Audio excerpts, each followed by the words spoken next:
Wagwan! Comment ça va la communauté internet? C'est Yes Indeed pour l'art du trading et on se retrouve cette semaine pour faire le biais de la semaine 24 sur 52 semaines dans cette année 2025. Il y a déjà presque 6 mois de l'année qui sont écoulés, on est à la moitié de l'année. Et si tu fais partie de ces personnes-là qui en décembre ont pris des résolutions, on se retrouve 6 mois plus tard, les résolutions ou les objectifs personnels, ils sont pas atteints, bah tu sais quoi, c'est la mi-temps, c'est la moitié de l'année, balle au centre, rien ne t'empêche de venir atteindre tes objectifs sur les 6 prochains mois de l'année. Comme je le dis souvent à mes élèves, on n'a jamais trop d'ambition. Celui qui dit que tu as trop d'ambition, c'est que lui-même, il n'en a pas assez. Et comme on le dit, le travail, c'est la santé. Rien ne t'empêche de travailler sur toi et d'avancer vers tes objectifs. Tout ça avec un mindset positif, un petit peu de discipline et tu auras la recette pour atteindre tes objectifs. Si tu es nouveau sur cette chaîne YouTube, bienvenue à toi. Et si tu es un ancien, merci pour ce rendez-vous hebdomadaire. Tu sais déjà de quoi on parle ici. On va parler des grands temps forts de la semaine, du calendrier économique. On va aussi faire un point géopolitique pour comprendre un petit peu la narration globale de l'économie. Et après, on va parler par la suite de ce qui nous intéresse vraiment pour faire le biais de la semaine, les structures du marché par rapport à notre price action, mais uniquement en haute unité de temps pour mieux naviguer dans les petites unités de temps. Et comme tu le sais, il y a deux choses qui régissent le prix. Il y a d'abord notre axe horizontal, donc l'horizon, le temps. Et sur cet axe horizontal, qu'est-ce qu'on va voir? On va pouvoir voir les semaines, les mois, les jours, les sessions. Ça, c'est ce qui régit le prix. Et ensuite, il y a notre axe vertical, l'axe de graduation. Comment le price action, il va se mouvoir de discount à premium, de premium à discount. Pourquoi, comment, où? C'est ce qu'on va voir dans la seconde partie de cette vidéo. Et maintenant, comme tu le sais, on va décortiquer le calendrier économique pour comprendre les grands temps forts de la semaine et savoir à quoi s'attendre. C'est parti, let's go! Nous voilà de retour sur le calendrier économique de Forex Factory. C'est ici que je viens consulter les grands temps forts de la semaine pour comprendre comment le prix va se mouvoir et surtout quand est-ce qu'il va se mouvoir. Et une fois que je comprends quand est-ce que le prix va se mouvoir, c'est par la suite que je viens étudier les structures de marché. Donc, comme on peut le voir, on a un calendrier économique assez bien garni en news à high impact. Mais avant même de parler de ces news à high impact, on va parler de ce qui s'est passé la semaine dernière. La semaine dernière, on a eu une semaine autour de l'emploi. C'était la première semaine du mois de juin 2025. C'était la semaine NFP. Et on a beaucoup parlé des taux d'emploi et de tout ce qui va avec, notamment dans l'industrie américaine. Donc, il faut savoir que l'emploi, il est sorti assez positivement, mais ça cache des choses et on en parlera dans la seconde partie de cette vidéo. Parlons du calendrier économique maintenant. Cette semaine, déjà, c'est une semaine qui va être autour de l'inflation. La semaine dernière, on a eu l'emploi. Cette semaine, on va avoir une semaine autour de l'inflation, mais pas que. Donc, lundi, mardi, pas d'annonce économique. Comment on agit? On se fie à nos horaires clés. On va se fier aussi à nos horaires de session et on va pouvoir se fier aussi aux macros pour les scalpers qui savent naviguer sur les petites unités de temps. Ceci étant dit, qu'est-ce qu'on a mercredi? Mercredi, on a un de nos premiers main events de la semaine, le CPI. Ensuite, on a le jeudi, le PPI, on a Unemployment Claim. Vendredi, on a les préliminaires du sentiment du consommateur ainsi que les préliminaires des attentes des citoyens américains concernant le coût de la vie, donc l'inflation. Maintenant, revenons à nos main events de la semaine sur l'inflation.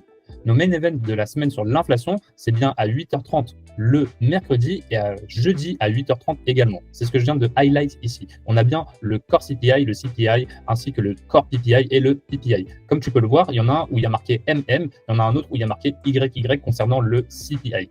Donc, qu'est-ce que ça veut dire le MM? MM, c'est pour le monthly et c'est calculé sur une base mensuelle. Le YY, c'est sur une base yearly et donc c'est calculé sur une base annuelle. Yearly, annuel. OK?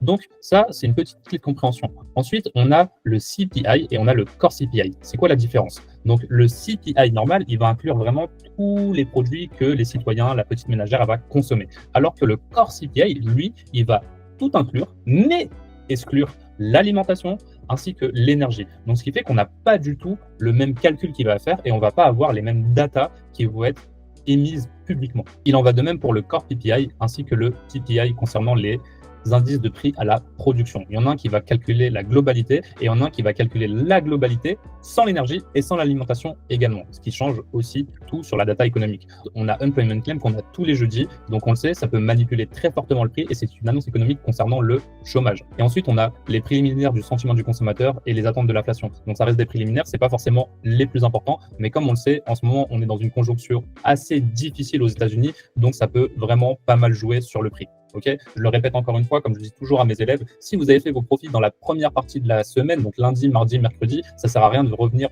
rendre vos profits le jeudi et le vendredi. comme on le dit toujours, hein, less is more. Donc, vous ne faites pas ce métier-là pour venir rendre vos profits alors que vous pouvez partir tranquillement si vous avez déjà atteint vos objectifs de la semaine. Maintenant qu'on a parlé du point calendrier économique, on va pouvoir parler du point géopolitique, un petit peu de ce qui se passe dans le monde, du point macro et aussi un peu du point secret story parce que c'est un petit peu ce qui se passe ces derniers temps. Qu'est-ce qui s'est passé la semaine dernière? Qu'est-ce qui va se passer cette semaine? Qu'est-ce qui se passera la semaine prochaine? Tout ça, ça joue énormément sur les mouvements du marché, notamment le SP500, le Nasdaq, mais tous les autres aussi, les corrélations, le DXY, des taux d'intérêt, tout ça, ça bouge à cause de cette situation géopolitique. Et c'est quoi la situation géopolitique?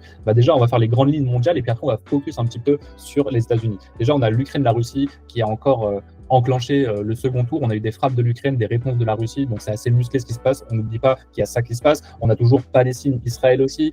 Ça, c'est des climats d'incertitude et on n'aime pas trop l'incertitude, notamment quand on est investisseur long terme. On a aussi un pétrole instable et non rentable qui fait que monter, descendre, et ça, c'est pas bon pour les investisseurs parce que eux, ils préfèrent avoir un prix stable pour pouvoir investir sur du long terme et ça, c'est quelque chose qu'ils peuvent pas faire. C'est pas bon pour les Américains, c'est pas bon pour l'OPEC, donc les pays producteurs de pétrole au Moyen-Orient, ils ont des prix trop bas, ils veulent que le prix monte, mais le prix ne monte pas, et ça c'est sûrement dû aussi à une politique monétaire, parce qu'il faut bien comprendre que le pétrole, la plupart du temps, il se négocie en dollars, et qu'en ce moment, le dollar, on ne sait pas trop ce qu'il fait. Ok, donc ça, c'est ce qui se passe un petit peu de manière globale. On a d'autres choses qui sont passées, mais là c'est plus à l'intérieur des États-Unis ou en fonction de la Chine, donc on va en parler tout de suite maintenant. On a Trump qui relance un petit peu une guerre commerciale, je vous l'avais dit, il y a 2 semaines, il a monté les frais de douane sur l'acier de 50%, donc ça c'est pas très bon, notamment pour le SP500, mais pour aussi d'autres industries. Ok, on a aussi des tensions sur les terres rares entre la Chine et les États-Unis, ce qui fait que la Chine qui détient un sorte de monopole sur les terres rares qui permettent aux États-Unis de produire par la suite quoi? Ça permet à Apple de produire des iPhones par exemple, ça permet à Tesla d'Elon Musk de produire des batteries et donc de pouvoir produire des voitures électriques. Donc s'il y a un petit problème entre la Chine et les États-Unis, ces industries-là, elles sont fortement impactées et donc ça impacte fortement les indices américains. Ok, donc c'est une tension entre Pékin et les États-Unis. On a Trump, là c'est pas fini concernant la Chine. On a Trump qui a vu le président de la Chine, qui l'a appelé la semaine dernière. On a eu un Nasdaq qui a fait 100 points en quelques minutes et qui est tombé aussitôt. Donc est-ce que c'est des bonnes nouvelles? Est-ce que voilà, on sait pas. Il n'y a pas eu de deal, il n'y a pas eu vraiment d'annonce officielle. Il a juste dit que tout allait bien. Et d'ailleurs, lundi, comment on va ouvrir, ça va être super important parce que lundi va y avoir aussi déjà l'inflation en Chine, mais en plus de ça, il va y avoir aussi un meeting entre Trump et le président de la Chine.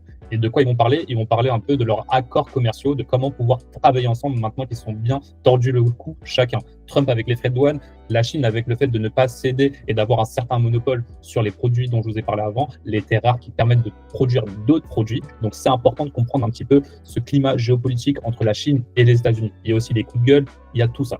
Ok, maintenant qu'on a parlé de tout ça, il y a eu Trump et Musk qui se sont pris la tête. Il faut bien comprendre que Musk, il était dans le gouvernement de Trump, il n'y est plus. Et maintenant, on a un Trump qui commence à parler vraiment pas très bien d'Elon Musk. On a un Elon Musk qui se défend. On a Trump qui enlève énormément de subventions sur les voitures électriques, ce qui fait que Tesla, ça descend. Donc ça, c'est pas bon pour le Nasdaq. On a d'autres choses, ça s'insulte sur les réseaux. Il y a des choses qui sortent un petit peu. Je sais pas si vous avez suivi les affaires Jeffrey Epstein, mais on a Musk qui a lancé des petites bombes sur ça, disant que Trump avait participé à certaines soirées ou au moins avait été pris en photo. Ça, c'est pas bon du tout pour l'image de Trump et on sait que l'image en politique, c'est très important.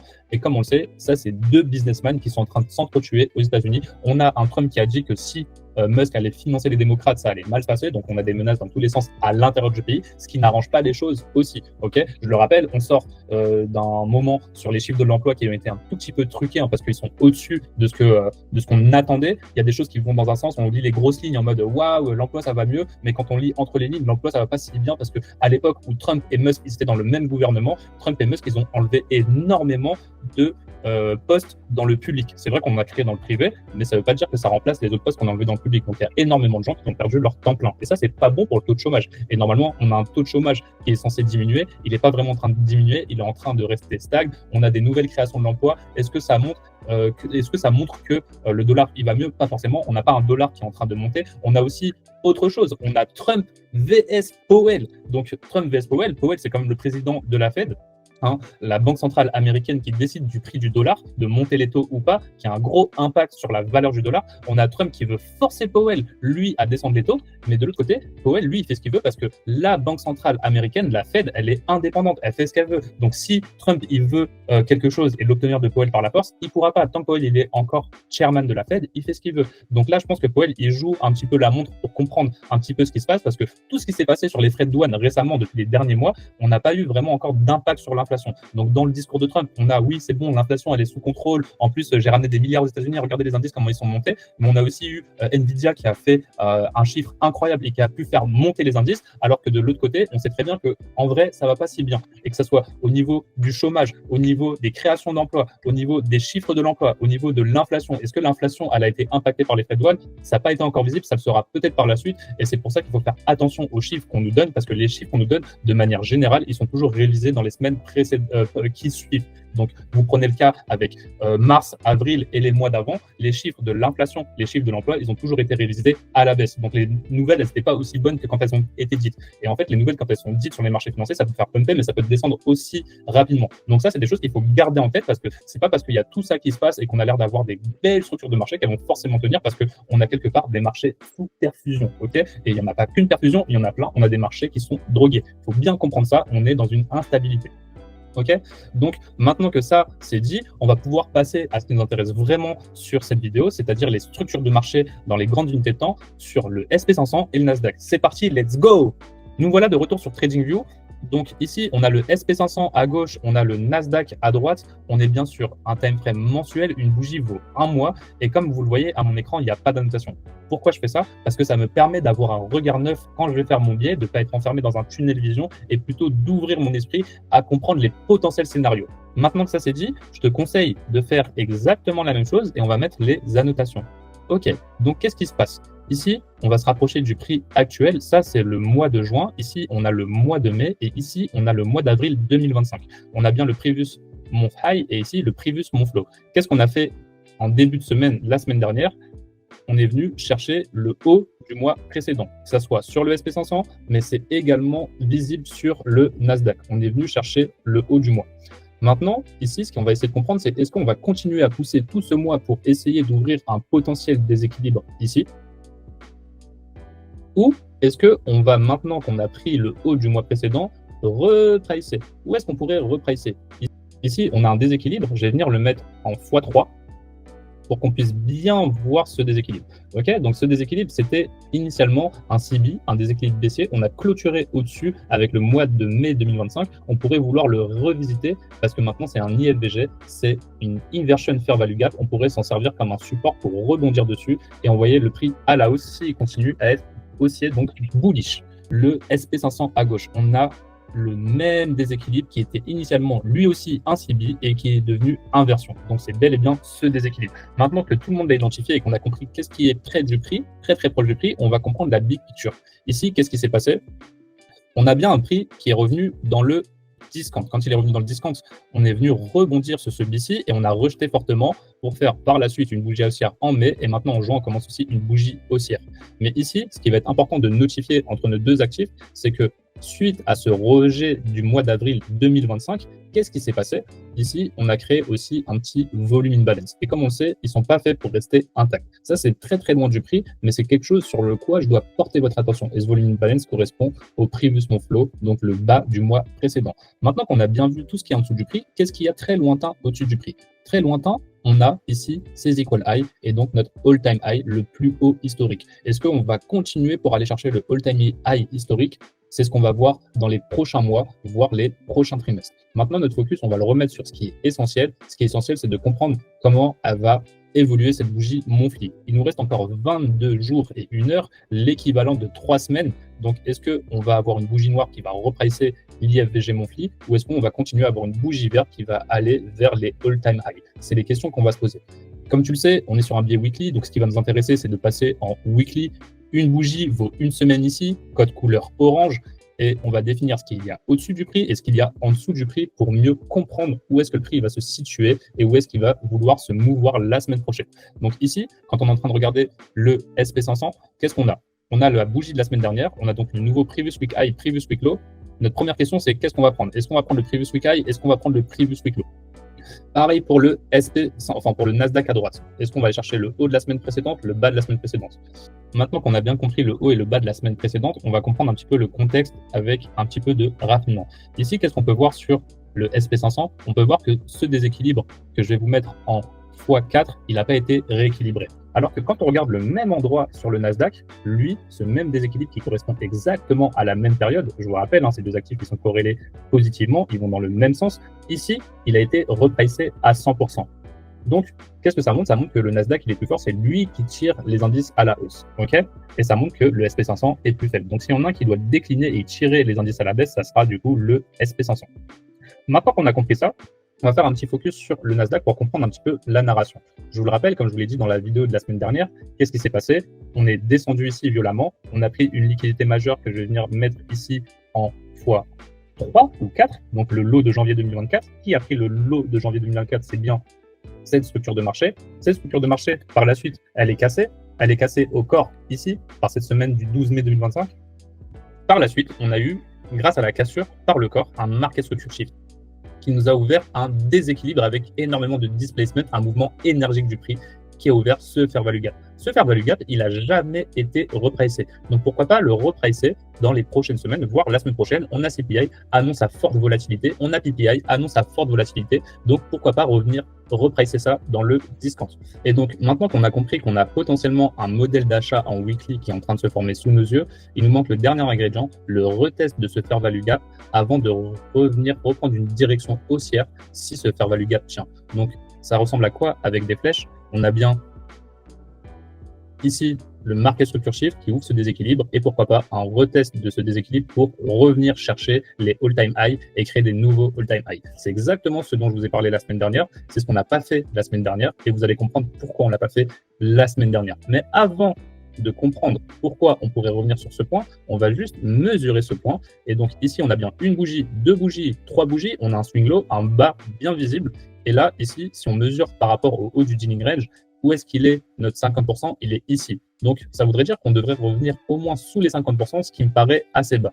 Et donc, on va prendre la même mesure par la suite en daily, mais tout ça, c'est juste pour vous montrer qu'on est très premium. Donc, il y a un moment, il va falloir revenir au moins sur les 25%. Donc ici, si je rajoute les 25%, notre quadrant supérieur, c'est ici ce qu'on voit à l'écran, cette ligne blanche ici. Cette ligne blanche, si on vient dessus, forcément, on va vouloir potentiellement la repricer et venir en dessous. Donc venir en dessous, ça serait venir sur ce fair value gap qui est en confluence avec un volume imbalance et qui est aussi en confluence avec ce dont on parlait au tout début de cette vidéo, notre IFVG monthly, que je vais venir ici mettre encore en x4.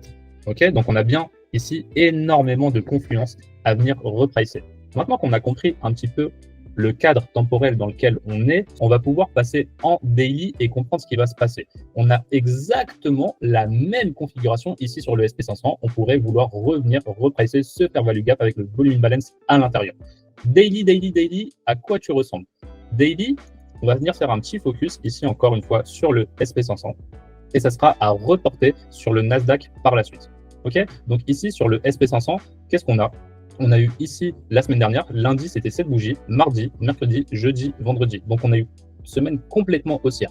Et cette semaine, elle n'a pas été complètement haussière pour rien. Qu'est-ce qu'elle est venue faire? On en a parlé en tout début de cette vidéo. Elle est venue chercher le haut du mois précédent. Donc le haut du mois précédent, je vais venir ici le mettre encore en x4. On voit bien qu'on a pris le haut du mois précédent ici. Donc ce haut du mois précédent, on a purgé, on a bien rejeté ici. Et là, si on compte, on a bien une bougie, deux bougies, trois bougies, on a fait un swing high en daily. Donc, pour continuer, on pourrait vouloir maintenant décliner. Et décliner vers où? Pour décliner vers ce fair value gap weekly. À l'intérieur de ce fair value gap, je vous l'avais montré la semaine dernière, on a bien un gap, on a une absence de trading ici. Donc, on voudrait vouloir revenir pour combler ce gap et rendre ce prix efficace parce qu'à l'heure actuelle, le prix, il n'est pas efficace. Qu'est-ce qu'on pourrait faire d'autre pour pouvoir descendre? Déjà, pour pouvoir descendre, il va falloir que tous nos déséquilibres, que ce soit celui-ci et celui-ci, ils ne tiennent pas. Donc, on va vouloir avoir une clôture sous ce déséquilibre, le premier en noir et puis le deuxième ici en jaune. Okay, donc, comment on a fait pour monter? Pour monter, on a fait cette bougie baissière qui avait pris une liquidité sous ce bas ici et ensuite on est monté. On a repricé dessus, order block et on est monté. En validant cet order block, c'est là où on a pris le previous month high. Maintenant qu'on a pris une liquidité majeure, pourquoi pas se retourner? Donc moi, vous l'aurez compris, je suis plutôt bearish pour la semaine prochaine, mais je suis bearish sur du court terme.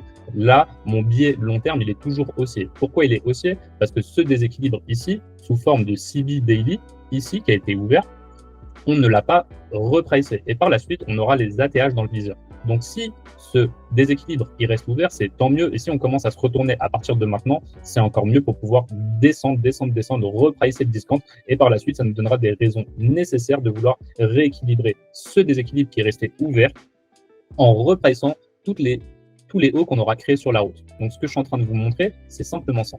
Imaginez que là, on descend, on crée des hauts, on inverse cette structure, on la reteste, on inverse la prochaine, on la reteste, on en profite pour prendre le previous week low, par exemple, et par la suite, on accélère ici. Qu'est-ce qui va se passer? On aura laissé des hauts ici, et ça nous donnera des raisons par la suite de venir les liquider. Les liquider pour aller où? On ira liquider tous ces hauts, celui-ci, celui-ci, celui-ci, pour par la suite aller dans ce déséquilibre ici, daily. Et pourquoi pas clôturer au-dessus et accélérer vers les ATH. Donc ça, c'est ce qu'on va pouvoir avoir si tout se passe bien dans le meilleur des scénarios. Et comme on le sait, là, actuellement, on est premium. On n'a pas forcément de très, très bonnes nouvelles qui se profilent. On ne sait pas trop comment ça va se passer la semaine prochaine avec Trump et la Chine. Et on ne sait pas trop comment ça va se passer au niveau de l'inflation aussi. Est-ce que les chiffres, c'est vraiment les bons chiffres? Est-ce qu'ils sont truqués? Est-ce qu'on va avoir des grosses surprises? Est-ce que les frais de douane qui vont enfin influencer sur l'inflation? Et donc, on va avoir des prix qui vont nettement changer. On va avoir des investisseurs qui vont déchanter. Donc, tout ça, on est dans un moment d'incertitude, encore une fois. Donc, c'est pour ça que moi, je suis plutôt bearish ici sur du court terme. Le temps qu'on voit un petit peu les dégâts se faire, que la Fed intervienne, qu'il baisse les taux et ainsi de suite, et ainsi de suite. Je pense que c'est pour ça aussi qu'il attend Jérôme Powell de baisser les taux. Et par la suite, une fois qu'on sera bien discount ici, pourquoi pas baisser les taux, ce qui va redonner du courage aux investisseurs, et pourquoi pas avoir un Nasdaq qui pourrait reprendre. Ok, donc ça, c'est mon scénario baissier. Maintenant, pour que mon scénario baissier il soit valide, forcément, on va devoir inverser ici ce déséquilibre et on va devoir aussi inverser le déséquilibre ici. Si on n'a pas d'inversion de ces déséquilibres, alors qu'est-ce qui va se passer? On va juste continuer notre séquence haussière et on ira chercher le previous week high et pourquoi pas par la suite rebondir et venir retoucher pourquoi pas le previous month high, venir dans ce CB, on va voir la réaction, mais si on travaille dedans, on clôture au-dessus, il y a fort moyen qu'on se dirige directement vers les ATH. Okay, donc tout ça, c'est ce qui invaliderait mon scénario baissier. Donc moi, maintenant que ça c'est dit, c'est quoi les prix qui vont m'intéresser la semaine prochaine? Déjà, on a le CB low ici qui va m'intéresser au 21 327. Ensuite, on a les 21 163 qui vont m'intéresser, le previous week low. Et si on clôture sous ce déséquilibre ici, forcément pour moi, on va accélérer. On va aller chercher cette sell side au niveau des 21 063. Et par la suite, on pourrait revenir dans ce déséquilibre ici au niveau des 20 760, au niveau des 20 727. Et si vraiment on est bien bearish, le niveau qui m'intéresse ici, c'est celui-ci, celui des 20 376. Maintenant, en tout début de vidéo sur les structures de marché, je vous ai montré un Fibonacci. Celui-ci, celui du previous monflow au haut actuel qu'on peut identifier, je trouve qu'il est un peu plus intéressant. Ici, quand je tire mon Fibonacci et que je l'étends un petit peu sur la droite, qu'est-ce qu'on peut voir? On a bien un swing low, un point bas, on a bien un swing high, un point haut. Okay, on pourrait commencer à descendre. Où est-ce qu'il tombe les 50%? Il tombe sur le BC Daily ici en noir. Où est-ce qu'il tombe les 62%? Il tombe sur les 50% de ce BC Daily ici en noir. Et ici, notre chiffre d'or, les 70.5, il tombe où? Il tombe en confluence parfaite avec ce gap, ok, en daily, ce weekly FVG, ce volume in balance, mais pas que, il tombe aussi avec les 50% de notre IFVG monthly. Donc, on a énormément de confluence à venir chercher ici. Et donc, pour moi, le prix doit venir repricer ça pour qu'il soit efficace avant de repartir à la hausse. Donc, ça, c'est important. Tout ce que je viens de vous expliquer ici, c'est exactement la même chose à reporter sur le SP500. Et t'inquiète pas, comme tu le sais, dans la suite de la vidéo, je te mettrai les screenshots. On arrive sur la fin de cette vidéo concernant les structures de marché. Merci à toi d'avoir regardé cette vidéo jusqu'à présent. C'est une vidéo un petit peu plus longue que d'habitude parce qu'en ce moment, il y a énormément de choses qui font bouger le prix. Il n'y a pas que les annonces économiques, il n'y a pas que le price action en lui-même, il y a aussi tous les événements économiques et géopolitiques autour du price action. Donc, comme tu l'auras compris, on essaie de faire juste un petit focus sur le SP500 et le Nasdaq, les actifs qu'on étudie sur cette chaîne, mais ça bouge sur tous les marchés, que ce soit les devises, les matières premières, que ce soit la crypto-monnaie ou encore le marché obligataire qui va pas très bien, ça bouge partout. Et comme tu le sais, c'est important de préparer sa semaine dans des bonnes conditions. À chaque fois qu'on fait ça, le marché il est clôturé, on n'est pas du tout influencé par le fait que le marché est en évolution, ce qui nous permet de vraiment faire une analyse technique claire et de voir si tout au long de la semaine, cette analyse elle va se dérouler ou si elle est invalidée et pouvoir s'adapter, changer son fusil d'épaule et s'adapter au marché pour pouvoir opérer correctement dessus. Si tu as besoin de te former, tu trouveras tous les liens nécessaires dans cette vidéo. Tu pourras trouver de la formation vidéo, de l'accès communautaire pour avoir accès à d'autres traders. C'est une communauté faite par des traders pour les traders et tu pourras avoir aussi accès en mentorat, en coaching, en one-to-one avec moi pour que je puisse débloquer tes zones d'ombre si tu en as besoin. Ceci étant dit, on arrive sur la fin de cette vidéo. C'était le biais de la semaine 24 sur 52. On se retrouve pour le biais de la semaine 25 la semaine prochaine. C'était Yes Indeed pour l'art du trading. Allez, ciao, ciao, ciao. Bonne semaine de trading.